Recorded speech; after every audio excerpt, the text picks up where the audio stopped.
Hey guys, James from James Life Photography coming at you live from my kitchen and my living room because my wife has taken over my office and I'm not willing to argue with her on this one. So what are we going to be talking about today? Well, I wanted to break down some of the most common myths that I get about photography, particularly wedding photographers. Now before we start, I'm going to need you guys to do me one big favor. Hit that subscribe button below. If you don't already subscribe to me, I put out content every single week and it would make a massive difference to me if you hit that button. Alright, so I got you guys to send in some questions to me or some things that you believed, and I also collected some of the funniest things that I've received in emails from people in my time in the industry. So let's go ahead and check them out now.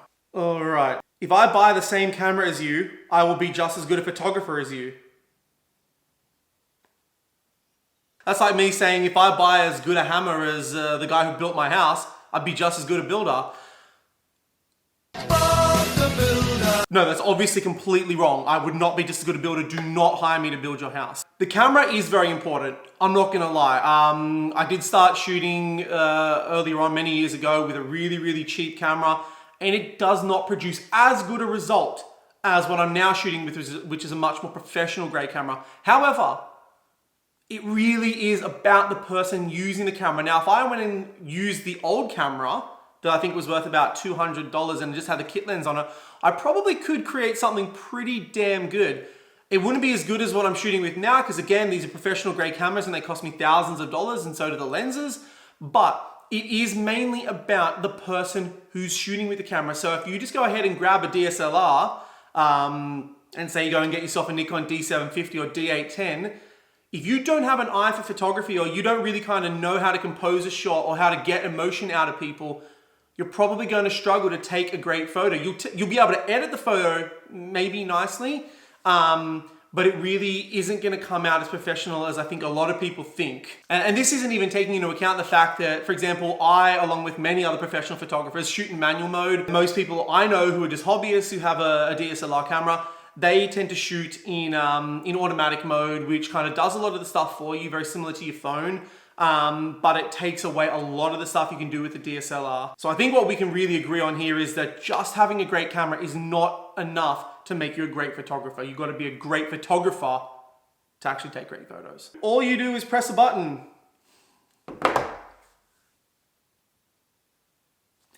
Again, all a builder does is swing a hammer. No, it's not true. That's one of the things that they do. So yes, technically, part of the statement is true. I do press a button, but I press many buttons. If you've ever watched someone's hands while they're shooting a wedding, you're gonna realize they've got about 5 fingers going at the exact same time. You've got 2 dials, you've got buttons you need to press, you've got shutters you need to press, you've got to get focus. If you've ever watched your phone, when you go from indoors to outdoors, you'll notice the screen will go white for a couple of seconds, or maybe just a second or two. That's basically the phone automatically trying to re-expose for the setting that it's in now, because it was in a dark area, now it's in a broad daylight area. We do that on the go. So I know a lot of photographers can do this, including myself. We can do that in a split second.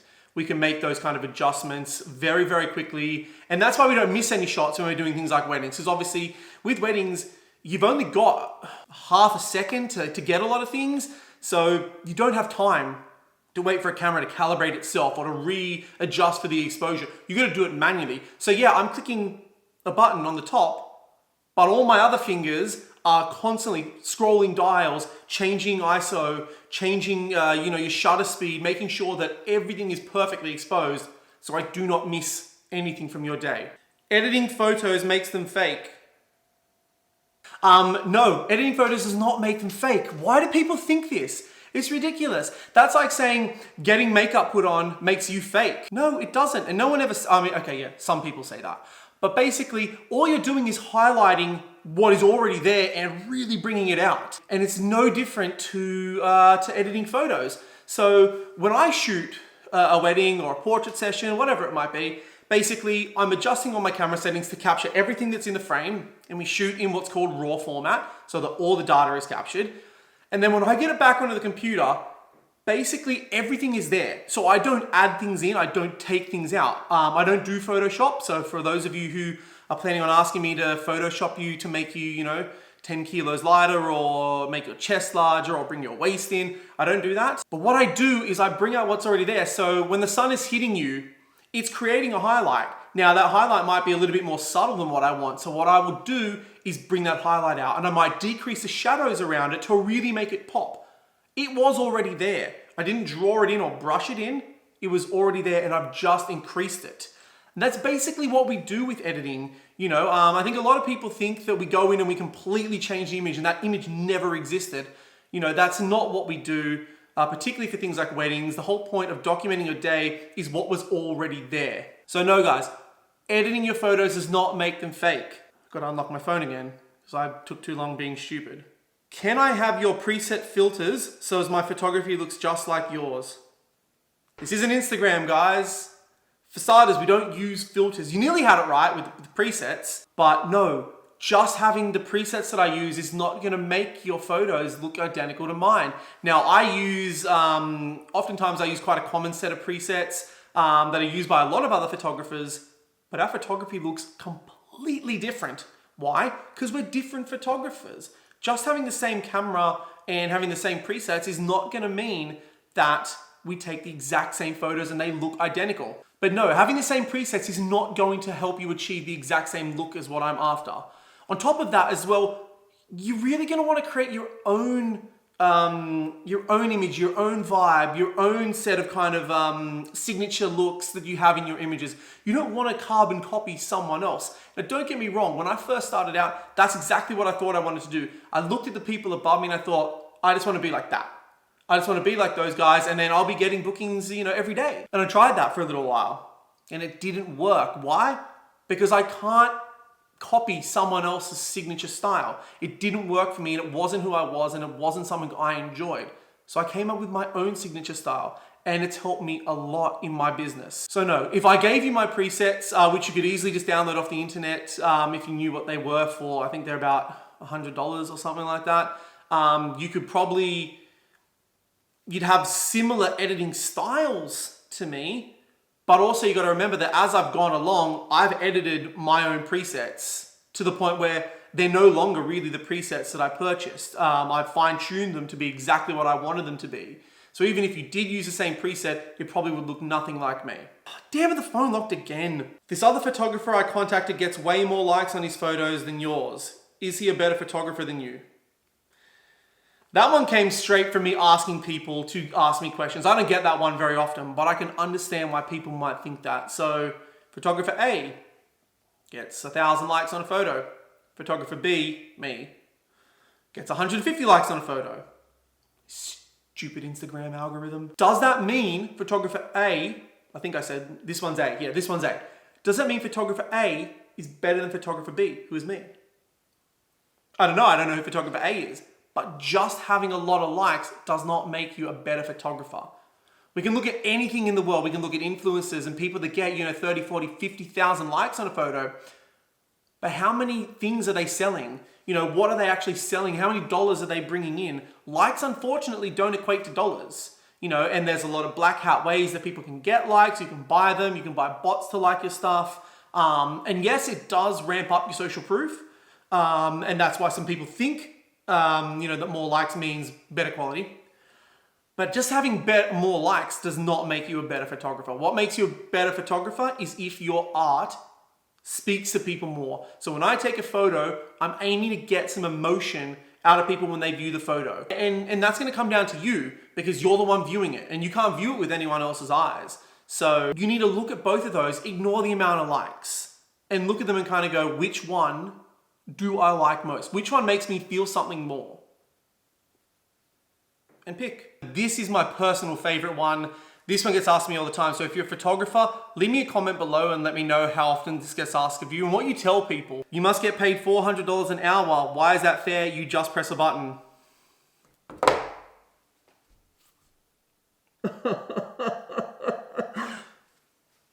It's not true.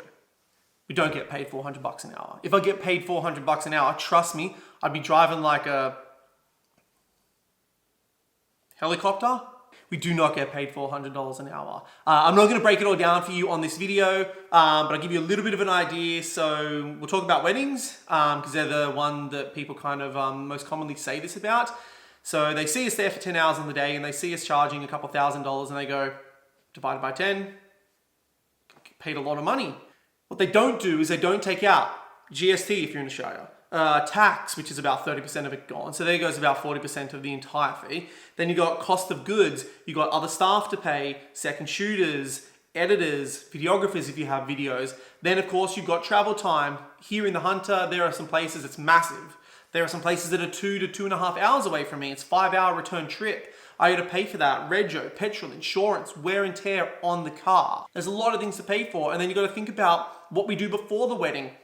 Phone calls, emails, face-to-face meetings. We usually will design a timeline. That takes a little bit of time as well. Then of course you got after the wedding, you got, the downloading the photos, backing them up in multiple places to ensure their safety. Then you got the editing where the chunk of the time kind of comes in, the culling of photos. I think I worked it out once and I think I was making on average, I think $41 an hour after all my expenses, which I guess a lot of people would say that's actually not too bad. But what they're not taking into account is the amount of responsibility that's on our shoulders when we photograph your day. Because let's face it, you probably only want to get married once. This is the person you want to stay with forever. So you don't want to do this again. Now, if I stuff up your wedding, which I won't, touch wood, the legs are wood, the table's actually concrete. If I stuff up your wedding, you don't have any photos. You won't have any memories, you won't have an album, and you're probably going to be pretty upset with me. Which would be fair and reasonable. So I take that responsibility on. I also take a lot of procedures and measures and precautions to make sure it doesn't happen, like having 4 cameras at the wedding, having multiple lenses, rain cover equipment, multiple cards, jewel cards. I won't go into that, but it's a lot of responsibility. And a lot of people probably wouldn't feel comfortable with that responsibility for only $41 an hour. Keeping in mind, a lot of that money then gets reinvested into the business to keep the business going and to keep the business growing. So I'm not actually walking away with $41 an hour. That's just mine that I actually get to make a decision on. I would use most of it for, education, learning, growing, building this business. So look, we definitely don't make $400 an hour. It's more around the $40 an hour. Photographers that have been doing this a lot longer than me, probably making much more than that. But even still, I wouldn't assume they're making $400 an hour. And if they are killing it. And I really need to become friends with them. All right, guys, that's it for the video. I hope I've taught you something today. I hope you've learned a little bit of something today. And if I haven't, I hope you at least laughed at me. If you haven't already, make sure you hit that subscribe button and smash that thumbs up, turn notifications on, and you will hear from me every single week. So until next time, peace out.